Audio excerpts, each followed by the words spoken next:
Be me, Abigail, 48 years old, mother of Stephen, my beautiful boy, who I raised to be better than other men. Thanksgiving 2023. Hosting dinner at our house, like always.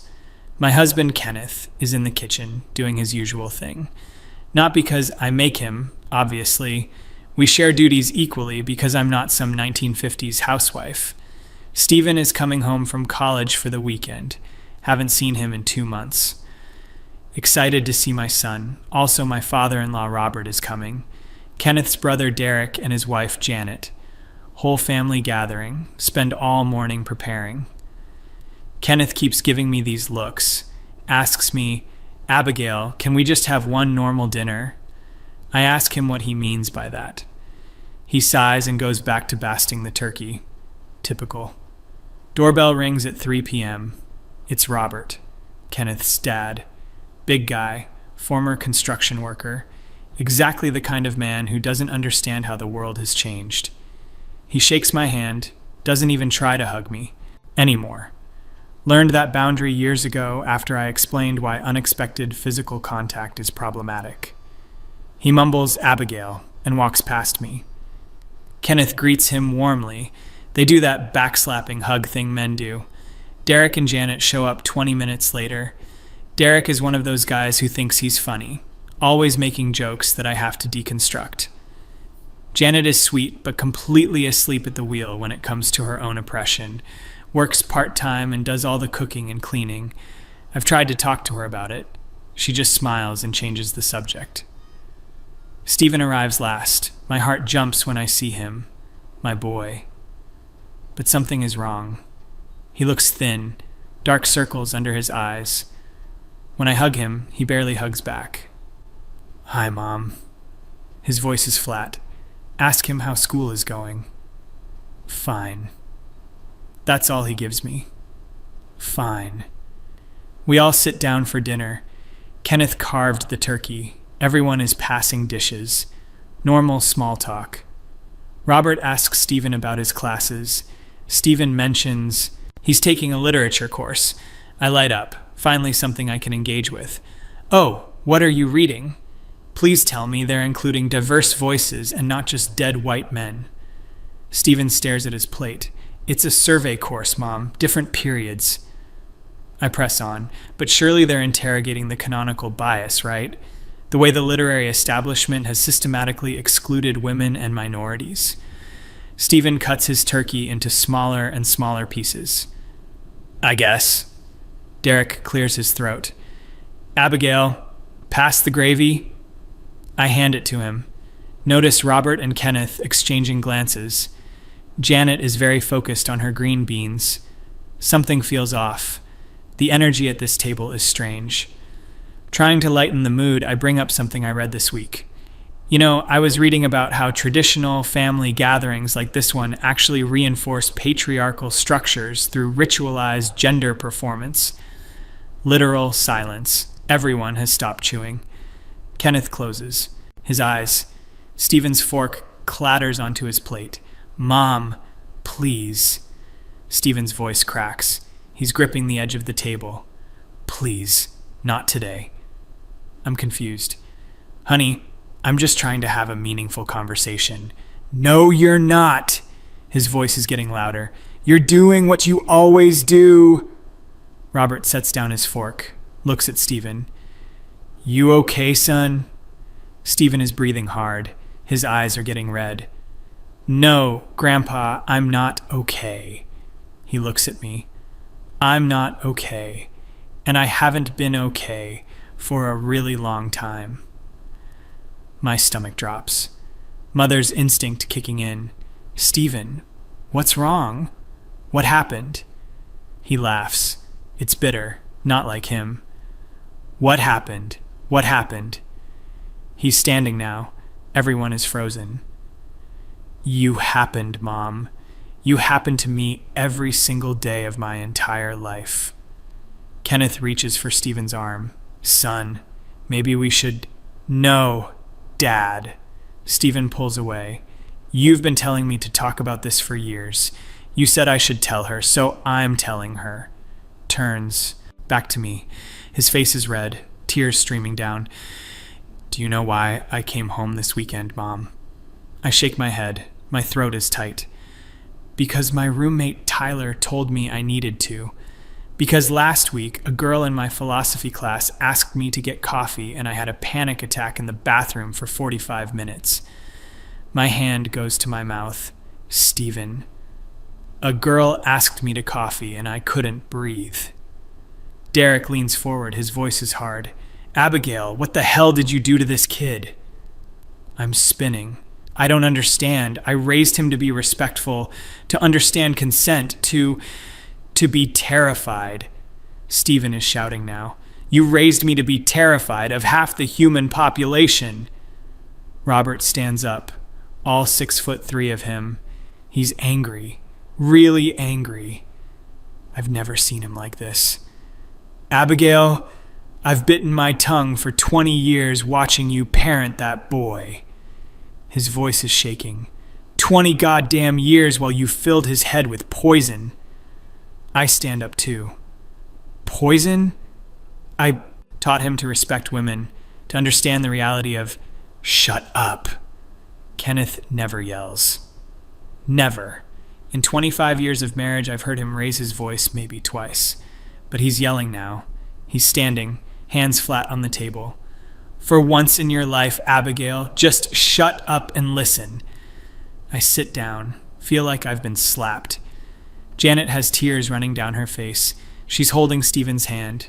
Kenneth is pacing now. Do you remember when Stephen was 7? Of course I do. I remember everything about raising my son.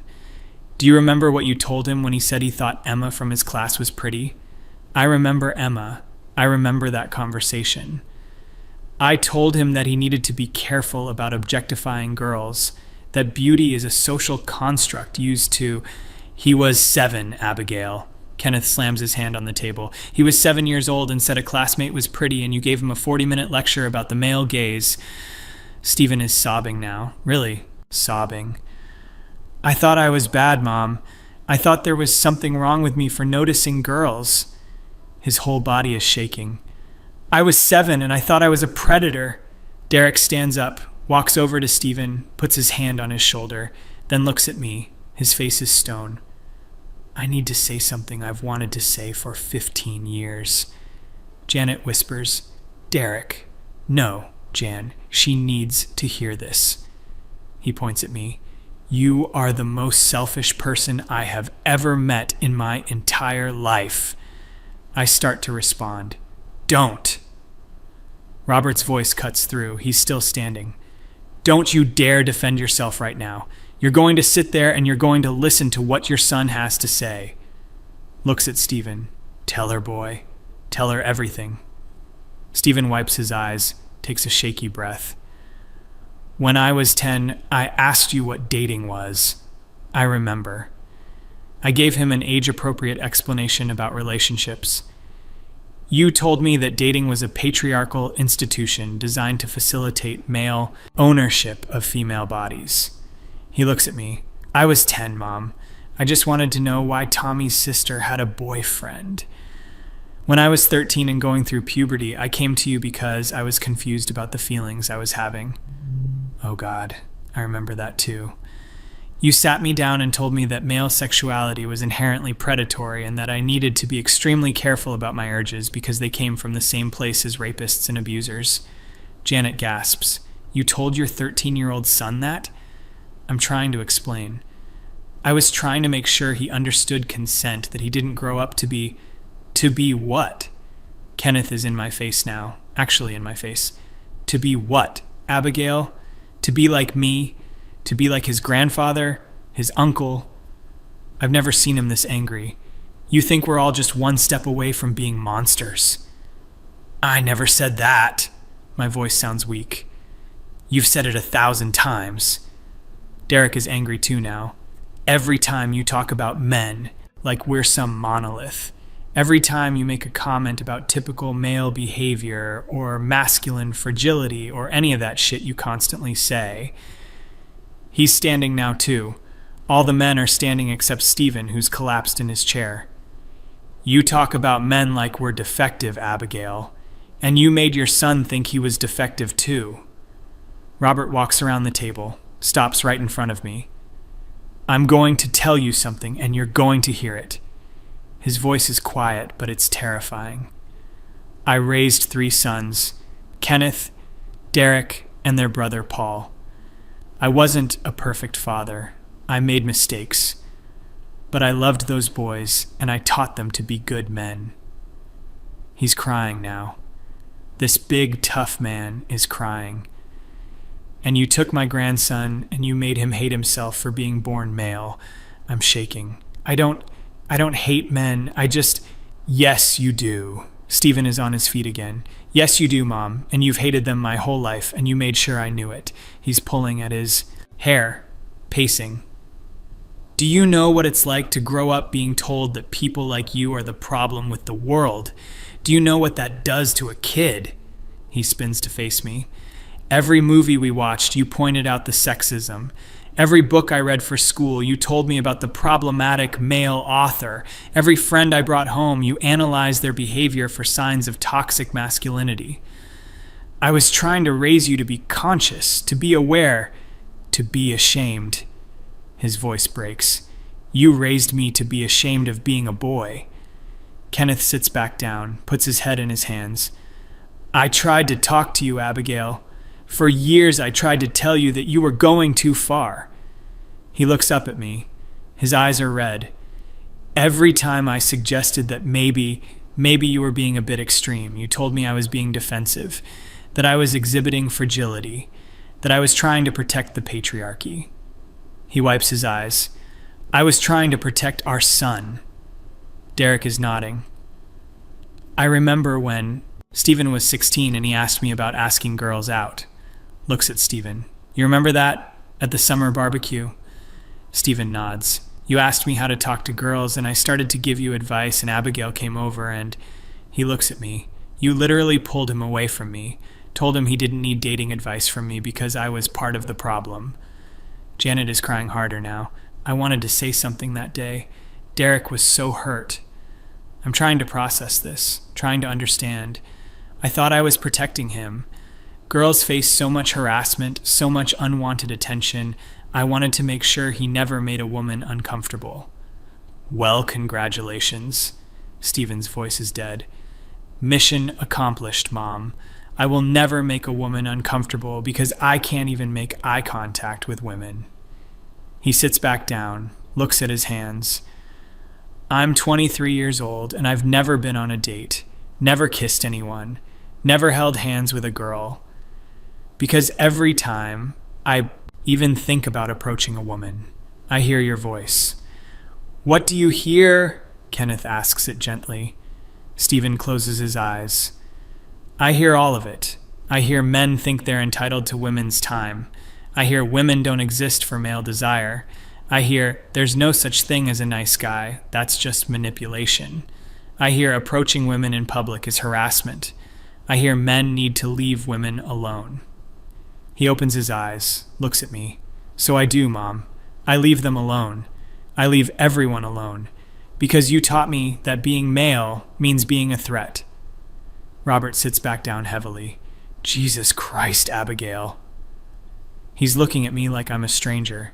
Do you understand what you've done? Do you actually comprehend this? I'm crying now. I never meant. I was just trying to answer him. Derek slams the table. Do you understand what you did to your son? I look at Stephen, really look at him. This thin, exhausted, broken young man, my baby boy. I thought I was helping. My voice is barely a whisper. Helping? Kenneth laughs bitterly. You know what you were doing. You were using our son as your personal project, your little woke experiment. You wanted to raise the perfect, non-toxic male, and you didn't care what it cost him. He stands again, starts pacing. Every concern I raised, you dismissed. Every time I said maybe we should balance your perspective with something else, you acted like I was trying to corrupt him. Derek interrupts. I want to tell you about a conversation I had with Stephen last year. Looks at Stephen. Can I tell her? Stephen nods. Stephen called me at midnight. He was having what he thought was a heart attack. Turned out to be a panic attack. You know what triggered it? Looks at me. A girl in his dorm smiled at him in the hallway. Just smiled. And he spent 2 hours convinced she was going to report him for something, for existing near her. His voice is rising. He was convinced that a woman smiling at him was some kind of trap, that she was testing him or that he'd done something wrong by being in the hallway at the same time as her. Robert leans forward. Abigail, I'm going to tell you something about men. About real men, not the cartoon villains you seem to think we are. His voice is steady now. Men are not monsters. We're not predators waiting to pounce. We're human beings. Flawed, sure. We make mistakes. But we're capable of love and kindness and respect. He points at Stephen. And that boy there, he's one of the best people I know. Kind, thoughtful, gentle. You know why? Because that's who he is naturally. Not because you spent his whole childhood telling him his nature was evil. I'm sobbing now. I read the statistics. I read about assault and harassment, and I wanted him to be different, to be better. Better than what? Kenneth is shouting again. Better than me? Better than his grandfather who worked 2 jobs to support his family? Better than his uncle who coaches Little League and volunteers at the food bank? He's right in front of me.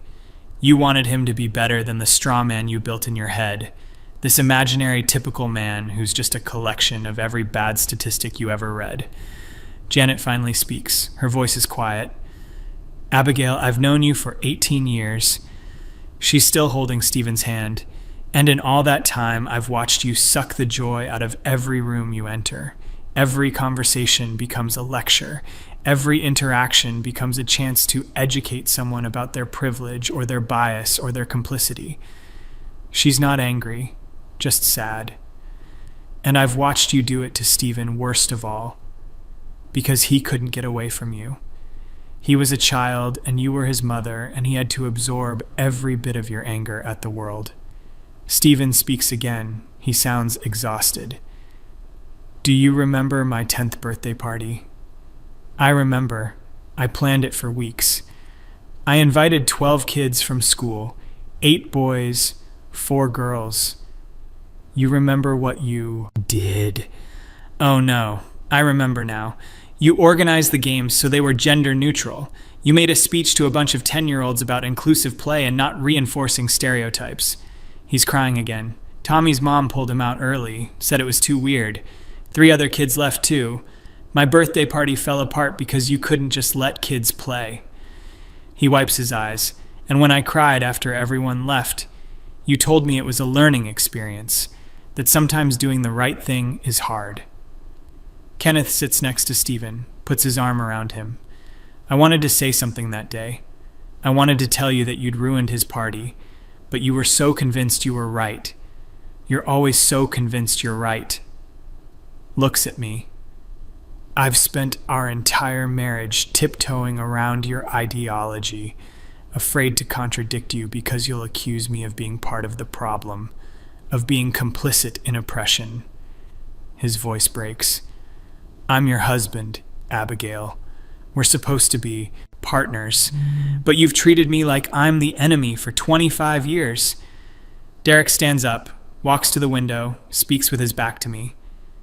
You want to know something? Stephen isn't the only one you've hurt with this stuff. Turns around.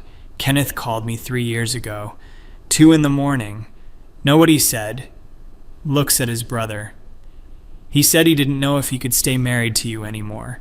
Said he felt like he was walking on eggshells every day, that he couldn't be himself in his own home. Kenneth is nodding, tears on his face. I've been miserable, Abigail, for years.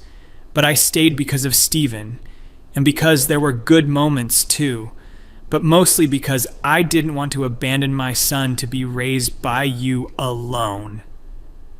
I can't breathe. This can't be real. Kenneth, you never said, because you never listen. He's up again, pacing. You don't listen, Abigail. You lecture. You correct. You educate. But you don't listen. Not to me, not to Stephen, not to anyone who doesn't already agree with everything you think. Robert stands, walks to Stephen. Son, I want you to hear this. Puts his hand on Stephen's shoulder. Being a man is not something to be ashamed of. Your grandfather was a man, fought in Korea, came home, raised a family. Was he perfect? No. Did he make mistakes? Sure. But he was a good man who loved his wife and his kids. His voice is firm. Your father is a good man, works hard, treats people with respect, loves his family. Your Uncle Derek, same thing.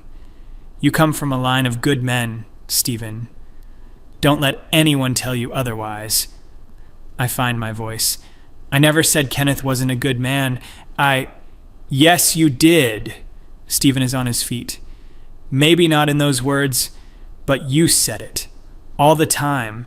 Every time you talked about how men don't do their share of housework, Dad was right there doing dishes. Every time you ranted about men not being emotionally available, Dad was the one I talked to about my feelings because I was too scared to talk to you. He's shaking.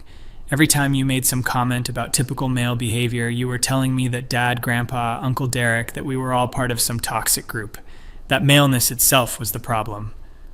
Derek walks over, stands with Robert and Stephen and Kenneth, all four of them facing me. Here's what's going to happen, Abigail. His voice is hard. You're going to stop talking. You're going to really actually listen for once in your life. And then you're going to think about whether your ideology is more important than your son. Robert nods. That boy needs help, professional help, to undo the damage that's been done. And you need to support that without trying to control it or turn it into another one of your teaching moments. Kenneth speaks. His voice is quieter now, but firm. And you and I need to have some very serious conversations about our marriage, about whether we can find a way forward where I'm treated like a partner and not like a problem to be managed. He looks at me, really looks at me. I love you, Abigail. I have loved you for 25 years. But I can't keep living like this. And Stephen can't either. Stephen is crying again, but he's also standing straighter. I came home this weekend to tell you all of this because my therapist said I needed to. Therapist. He's been seeing a therapist. I've been seeing Dr. Sarah for 6 months. She's helping me understand that the voice in my head, the one that tells me I'm dangerous and predatory and wrong, that's not the truth. That's trauma. He looks right at me. You gave me trauma, Mom. My own mother traumatized me. I'm trying to speak, trying to find words. I only tried to. I know what you wanted. Stephen cuts me off. You wanted to change the world. You wanted to fight the patriarchy. You wanted to raise a son who would never hurt a woman. His voice hardens. But you hurt me instead. You hurt me every single day of my childhood, and you were so focused on your mission that you never noticed. Janet speaks again. Abigail, I need to tell you something too. She's standing now, still gentle, but there's steel in her voice. You've made comments about my marriage, about how I do more housework than Derek, about how I'm performing traditional femininity, or whatever term you used. She walks closer. I'm happy. Derek and I have a partnership that works for us. We divide things in a way that makes sense for our family, and I don't need you to save me from my own life. She's right in front of me now.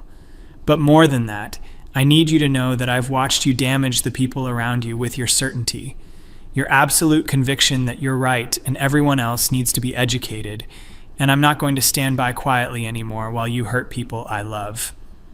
I look around the room, at all of these people, my family, all of them looking at me like I'm a stranger, like I'm the enemy. Kenneth sits back down. He's calmer, now, spent. Abigail, I need you to understand something. This isn't about your beliefs. You're allowed to believe what you want about society and gender and all of it. He looks tired, but the way you've applied those beliefs to our family, to our son, it's been cruel. It's been so focused on being right that you forgot to be kind, Derek adds. And it's been constant, relentless. There's never a break from it. Every holiday, every dinner, every casual conversation becomes a seminar. We can't just be a family. Everything has to be analyzed and critiqued and corrected. He sits down too. It's exhausting. And for Stephen, it wasn't just exhausting. It was destructive. Robert is the last to sit. He looks older somehow. I'm going to say one more thing, and then I'm going to eat my dinner because I'm too old for this much stress. He looks at me. You owe your son an apology, not one of those non-apology apologies where you say you're sorry he feels that way. A real apology where you take responsibility for what you've done. His eyes are hard. And then you need to step back and let him heal. Let him figure out who he is without your voice in his head telling him what to think about himself. Stephen sits down too. Everyone is seated except me. I sit slowly. My legs feel weak. I don't know how to fix this. It's the first honest thing I've said. Stephen looks at me. I don't know if you can, Mom. I don't know if I want you to try. That hurts. That really hurts. But if you do want to try, you have to actually change. Not just say you'll change. Actually do it. He wipes his eyes. You have to stop seeing men as the enemy. You have to stop seeing Dad as someone to be corrected. You have to stop seeing me as a project. Kenneth reaches across the table, takes my hand. I'm shocked. After everything he's said, he's still reaching for me. I meant what I said about serious conversations, about whether we can make this work. He squeezes my hand. But I also meant what I said about still loving you. The woman I married, before all this consumed you, she's still in there somewhere. And if she's willing to come back, we can try to rebuild. I'm crying so hard I can barely see. I thought I was doing the right thing. It sounds weak even to me. I thought I was protecting Stephen, preparing him for the world. Stephen shakes his head. You weren't preparing me for the world, Mom. You were preparing me for your version of the world, where all men are suspect and masculinity is toxic, and I should be apologizing for existing. He stands up, walks toward the door. I'm going to go. I can't do this dinner. Kenneth stands. Son. It's okay, Dad. I just need some air. I'll be back later. Maybe. He looks at me one more time. I hope you hear us, Mom. I really do. Because I miss having a mother. I miss being able to talk to you without feeling like I'm on trial. But I can't keep pretending this is normal, that the way you raised me was okay. He walks out. The door closes. Silence. Just the sound of me crying. Derek breaks it. Well, that's going to be a Thanksgiving to remember. His voice is bitter. Janet elbows him. What? It's true. Robert starts putting food on his plate. Abigail, I'm going to eat this meal because your husband cooked it and it looks good and I'm hungry. He doesn't look at me, but you need to know that everything we said here today we meant. And if you don't take it seriously, if you go back to the way you were, you're going to lose your son, permanently. He takes a bite of turkey, and probably your husband, too. Kenneth is still standing, looking at the door Stephen left through. I should go talk to him. No. Robert's voice is firm. Let him have some space. He said what he needed to say. Now he needs to process. Kenneth sits back down slowly. Janet serves herself some stuffing. We're just going to eat. After all of that, we're sitting here eating. It feels surreal. I try to put food on my plate. My hands are shaking. Drop the serving spoon. Kenneth picks it up. Doesn't say anything. Just picks it up and sets it back in the dish. We eat in silence. The worst Thanksgiving dinner of my life. Maybe the worst day of my life. After a while, Derek speaks. You know what's sad about all this? He's not looking at me. Stephen is a great kid. Smart, kind, thoughtful. He could have been confident too, happy. But instead he's terrified of half the population and thinks there's something wrong with him. Now he looks at me. And the worst part, you'll probably convince yourself that we're all just attacking you, that we're ganging up on you because we can't handle the truth, that this is just fragile masculinity or whatever. He shakes his head. But we're trying to save your relationship with your son. That's all this is. Kenneth nods. Derek's right. This isn't about attacking you, Abigail. This is an intervention. This is all of us who love Stephen telling you that you've hurt him and it needs to stop. Robert finishes chewing. The question is whether you can hear it, whether you can set aside your need to be right long enough to see the damage. He looks at me. Can you? I don't know. I don't know what I think anymore. Everything I believed, everything I thought I was doing right, it's all being torn apart. I need time. My voice is hoarse from crying. I need time to think about this. Fine, Kenneth says. Take time, but know that the clock is ticking. Stephen is 23. In a few years, he'll graduate, get a job somewhere, build a life, and if you haven't fixed this by then, he'll build that life without you in it. He meets my eyes, and I might not be far behind him. The rest of the dinner is quiet. People eat, make small talk about nothing. The turkey, the weather, anything but what just happened. I can barely eat, barely breathe. My son is out there somewhere, terrified of women because of me. My husband is sitting next to me, but feels miles away. My family looking at me like I'm a problem to be solved. And the worst part, the absolute worst part, is that I can feel something shifting in me. The defensiveness wants to rise up, wants to argue that they don't understand, that my intentions were good, that I was trying to make the world better. But then I remember Stephen's face, the pain in his eyes when he said I traumatized him, my baby boy, who I love more than anything. And I realize, maybe they're right. Maybe I did this.